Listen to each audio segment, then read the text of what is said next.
Proves específiques d'accés al cicle inicial de senderisme. La prova es desenvolupa en dues parts.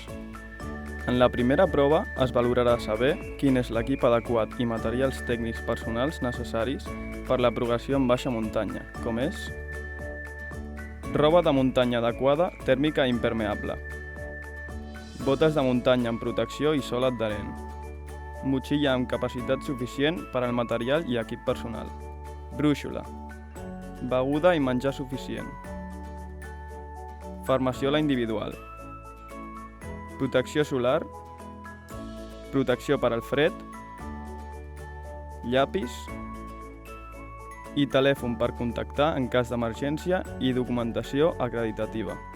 Finalment, la persona aspirant haurà d'organitzar tot el material dins d'una motxilla d'un pes mínim de 10 kg.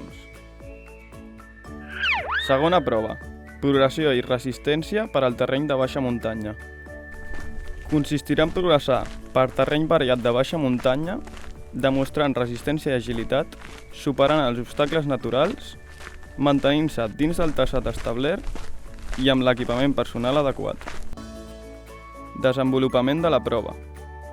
La persona aspirant, carregada amb la motxilla que s'ha fet d'un pes mínim de 10 kg, completa un recorregut de baixa muntanya amb un desnivell positiu acumulat de 1.000 metres i un mínim de 12 km de longitud real per terreny variat dins del temps establert per la comissió avaluadora. Criteris d'avaluació. S'avaluarà la superació d'un itinerari abalisat de muntanya per terreny variat de 1.000 metres de desnivell positiu acumulat i un mínim de 12 km de longitud real, utilitzant les tècniques de progressió adequades i respectant els protocols de seguretat. S'avaluarà superar l'itinerari marcat en un temps inferior o igual a l'establert per la comissió avaluadora i calculat a partir de les següents variables. Recorregut de 1.000 metres de desnivell positiu acumulat a una velocitat de 400 metres per hora. Recórrer els quilòmetres establerts en l'itinerari amb un mínim de 12 quilòmetres en els seus trams de terreny pla a una velocitat de 4 km per hora.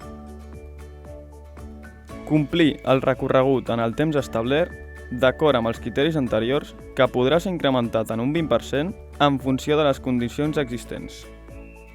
S'ha portat la motxilla mantenint el pes mínim de 10 kg durant tot el recorregut.